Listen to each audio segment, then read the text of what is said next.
I foresee this LSU team both, sustaining that number one ranking, maybe falling at, two or three, but staying in the top five throughout most of the season. And I find it hard to imagine a scenario where they're not dogpiling in Omaha. I think this is a really complete team, top to bottom on both sides of the baseball, offensively and defensively.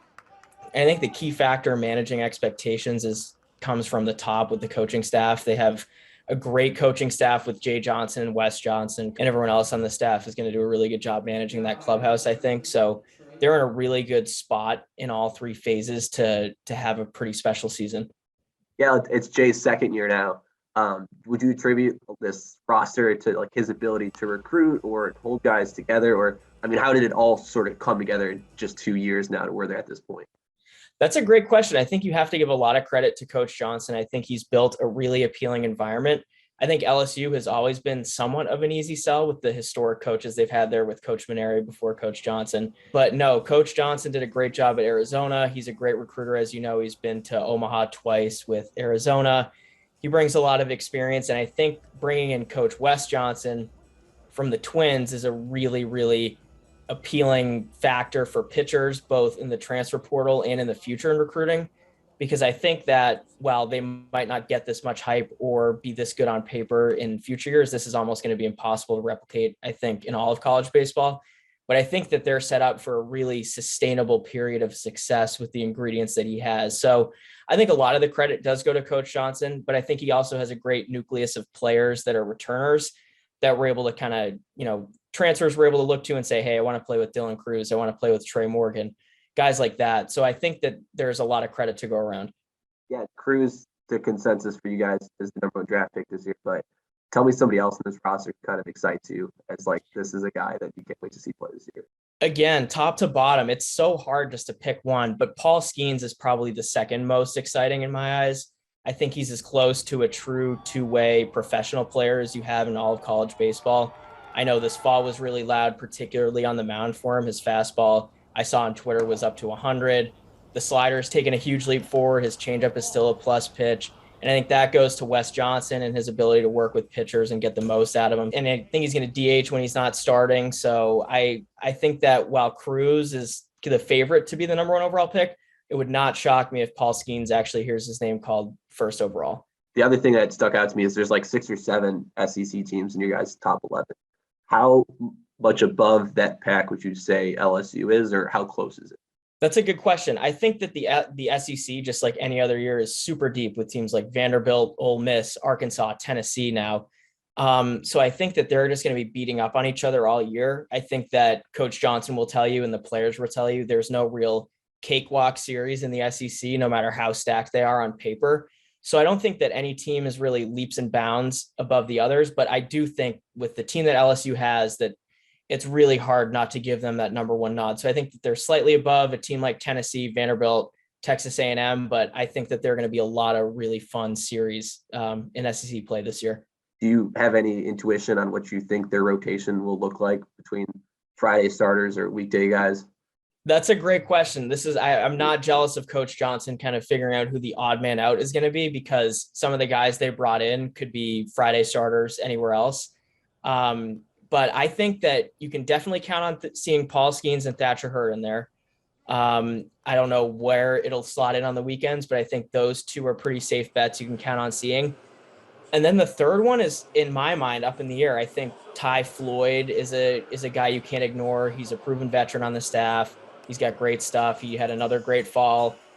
Christian Little's a transfer from Vanderbilt who had success out of the bullpen for them, but he had a good summer this year starting.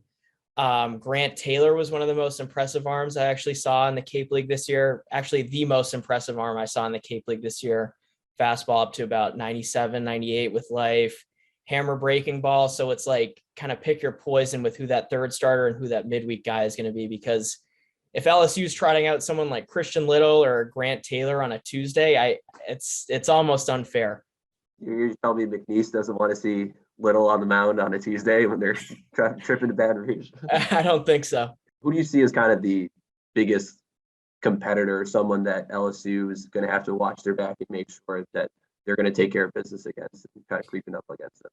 Yeah, easy couple answers, but I think the two teams from Tennessee and Vanderbilt and Tennessee, I think Tennessee is going to come out with a huge chip on their shoulder after last year, even though for, in any stretch of the imagination, a super regional appearance is going to be a pretty successful year for almost anyone in the country. But I think with them, they also had a lot of hype with what they put together, and then for them to fall short of Omaha at home, I think it left a really sour taste in their mouth. Coach Vitello has a great coaching staff around him, great players on his roster. I think that they're going to come out swinging and kind of maintain that hunger and drive throughout the year. So I think Tennessee is going to be really, really dangerous, which isn't a hot take at all. And then obviously Vanderbilt, there's never been really a bad Coach Corbin team. So again, those are two teams I think in the SEC. The SEC is going to be really competitive, I think, top to bottom, but those two I would say are the biggest threats to LSU right now. Is there anything that we kind of didn't touch on? Do you think is flying under the radar as far as LSU or maybe even the SEC?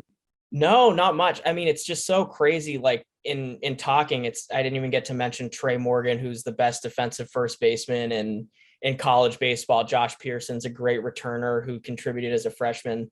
And of course, the freshman class is all panned out to be dudes that they got to campus. Kling, Guidry, Neal, Shores, Newt, they all had super loud falls. I know Kling and Neal will probably factor in somewhere in the lineup. Shores probably on the mound. That's another guy you could look to as a midweek starter, which is crazy to say. But yeah, of course, the freshman class is looking to have panned out too. And everything's kind of clicking down there in Baton Rouge. That's like one of the interesting parts is they have not only the top freshman class, but also the top recruiting class or transfer class, I should say.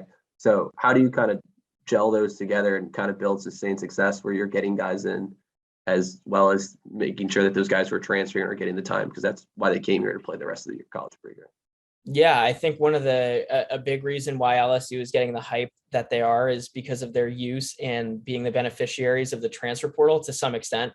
And then obviously the returning talent's great. But I think that with the nature of the transfer portal nowadays, it's really tough to keep everyone happy. You've got a lot of people in each of these highly touted players' ears. And, I think it's almost impossible to keep everyone top to bottom happy. And there could be some departures to the transfer portal, just like there is with any program. But I think with what Coach Johnson's built, both in terms of winning on the field and development off of it, it's going to be a really hard program to walk away from, whether you get, 150 at bats or you get 15 at bats. I think that he's done a great job of building an environment that's conducive to a lot of people's success.